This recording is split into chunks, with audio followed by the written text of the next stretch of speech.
কঠিন কাজটাও সহজ হয়ে যায় একটু বুদ্ধি খাটালেই। চোখের পলকেই গরুর পায়া পরিষ্কার। জাস্ট হাতের ছোঁয়া দিবেন আর গরুর পায়াগুলো পরিষ্কার হয়ে যাবে। দেখে কঠিন মনে হলেও একেবারে সহজ নিয়মে আমি আজকে আপনাদের গরুর পায়া পরিষ্কার করে দেখাবো।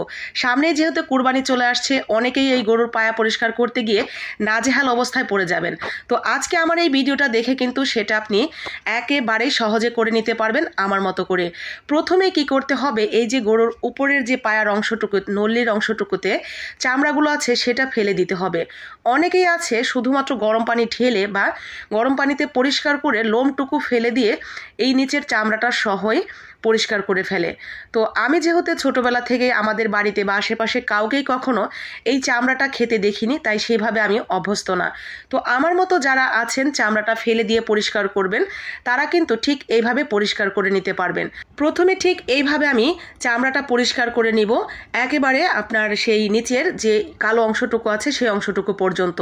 তো এই তো গেল একটা প্রথম ধাপ, কিন্তু এর থেকেও আমি খুব সহজভাবে পরিষ্কার করি, সেটা হলো বটি দিয়ে। আমার কাছে ছুরি দিয়ে কাজ করতে খুব একটা কমফোর্টেবল লাগে না, তো আমি যে কোনো কাজই বটি দিয়ে করতেই বেশি আরাম বোধ করি। তো প্রথমে আমি আপনাদের ছুরি এবং কেচির সাহায্যে একটা পরিষ্কার করে দেখালাম। এখন চলেন আমার বটির ম্যাজিকটা আপনাদেরকে দেখাই। এইটা পরিষ্কার করতে আমার যতটুকু সময় লেগেছে তার থেকেও অর্ধেকেরও অর্ধেক সময়তে আমি বটি দিয়ে পরিষ্কার করে ফেলবো। প্রথমে সামান্য একটু এখান থেকে আমি কেটে নিয়েছি ছুরি দিয়ে, এই এতটুকু। এখন সেই কাটা অংশের মধ্যে দিয়ে আমি বটিটা ঢুকিয়ে ঠিক এইভাবে পুরো পাটাকেই এইভাবে ছুটিয়ে নিয়েছি। তারপরে চামড়াটাকে ধরে জাস্ট বটি দিয়ে এইভাবে পুরোটাই পরিষ্কার করে ফেলেছি।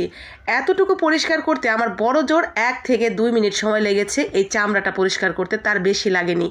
তো খুব সহজেই কিন্তু আমি চামড়াটা এখান থেকে পরিষ্কার করে ফেলে দিয়েছি। এখন আমার এই চামড়া পরিষ্কার করার পরে কাজটা হলো এই যে নিচের দিকে যে খুরের অংশটুকু আছে সেই খুরটা পরিষ্কার করা। এই খুর পরিষ্কার করতে গিয়ে অনেকেই আছে এটা চুলার মধ্যে পুড়িয়ে নেয় বা গ্যাসের মধ্যে পুড়িয়ে নেয়। তো পুরানোরও দরকার নেই, পুরানোর ঝামেলা ছাড়াই কিন্তু এই খুরটা খুব সহজেই চোখের পলকেই আমরা পরিষ্কার করে নিতে পারবো। আর এটা কিন্তু কাঁচা অবস্থায় কোনোভাবেই খোলানো সম্ভব না। যদি হাতুড়ি দিয়ে অকারণে বাইরে করার চেষ্টা করেন, খোলার চেষ্টা করেন, সেই ক্ষেত্রে আপনার হয়তো অনেকটা পরিশ্রম হবে, হয়তো বাড়ি দিতে দিতে একটা সময় খুলে যেতে পারে, তবে সেটা অনেকটা কষ্টসাধ্য। এত কষ্ট কেন করতে যাবেন? তো প্রথমে কি করতে হবে, এইভাবে চামড়াটা পরিষ্কার করে আমরা চামড়াটা ফেলে দিয়েছি। এখন আমাদের খুরটা খোলার পালা। তো খুর খোলার জন্য আমাদের প্রয়োজন এখন গরম পানি। খুর খোলার আগেই কিন্তু আমি পায়া দুটো ভালো করে পরিষ্কার করে ধুয়ে নিয়েছি। এখন আমরা গরম পানি চুলায় বসিয়ে দিয়েছি। গরম পানি এমনভাবে দিতে হবে যাতে ওই খুরের কালো অংশটুকু ডুবে থাকে পানির মধ্যে। তারপরে আমরা খুরটাকে ঠিক এইভাবে পাতিলের মধ্যে দিয়ে বসিয়ে রাখবো প্রায় 10 থেকে 15 মিনিট। আপনি ঘড়ি ধরে 15 মিনিট সিদ্ধ করে নেবেন। 15 মিনিটের বেশি হলে কোনো সমস্যা নেই, তবে কম হয় না যেন। তো 15 থেকে 20 মিনিট সিদ্ধ করে তারপরে উঠিয়ে নেবেন। আর এইটা গরম থাকা অবস্থাতেই আমরা খুলে ফেলার চেষ্টা করব, খুব সহজেই খুলে আসবে। তো এটা যেহেতু অনেকটা গরম আছে, তাই আমি হাত দিয়ে আর কিছু করব না, জাস্ট এই আপনার হাতুড়িটা দিয়ে চতুর্দিকে একটা করে বাড়ি দিয়ে নিব। এই পাশে ও পাশে সব পাশে একটা করে বাড়ি দিয়ে একটু আলগা করে নেব। তারপরে দেখবেন ছোঁয়া দেওয়া মাত্রই কিন্তু এটা উঠে চলে আসবে। ওই যে দেখেন, মাত্র 3-4টা বাড়ি দিয়েছি আর একদম খুলে গেছে। এইটা ভালো মতো সিদ্ধ হয়ে গেলে আপনি ধরা মাত্রই খুলে যাবে। তো একটা পাটার পুঁতা দিয়েও আপনারা এই কাজটা করতে পারেন, অথবা হাতুড়ি দিয়েও এভাবে বাড়ি দিলেই খুলে যাবে। দেখেন কত সুন্দরভাবেই কিন্তু খুরের অংশটুকু খুলে চলে আসছে। এখন আমাদের প্রয়োজন এটাকে টুকরো টুকরো করে কেটে নেওয়া এবং বাকি যে ময়লা টয়লা আছে সব কিছু পরিষ্কার পরিচ্ছন্ন করে নেওয়া। আর এই টুকরো টুকরো করে নেওয়ার কাজটা কিন্তু আপনি প্রথমে বটি দিয়েও করতে পারবেন, আর বাসায় যদি চাপাতি থাকে তাহলে চাপাতি দিয়েও করে নিতে পারবেন। তো আমি প্রথমে বটি দিয়ে কিভাবে খুলবেন সেটা একটু দেখাই।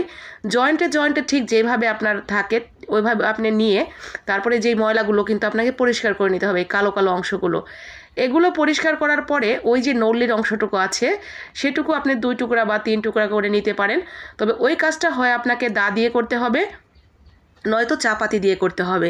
তো আপনার যেটা সুবিধা মনে হয় সেভাবে টুকরো টুকরো করে নেবেন। আর টুকরো টুকরো করার আগে এগুলো কিন্তু আবারও গরম পানিতে দিয়ে ভালো করে ধুয়ে পরিষ্কার পরিচ্ছন্ন করে নিতে হবে। তো এই তো খুব সহজেই পায়া বা নল্লি পরিষ্কার হয়ে গেল। এবারের ঈদে নেহারি অথবা নল্লি খেতে কিন্তু আর কোনো কষ্ট হবে না।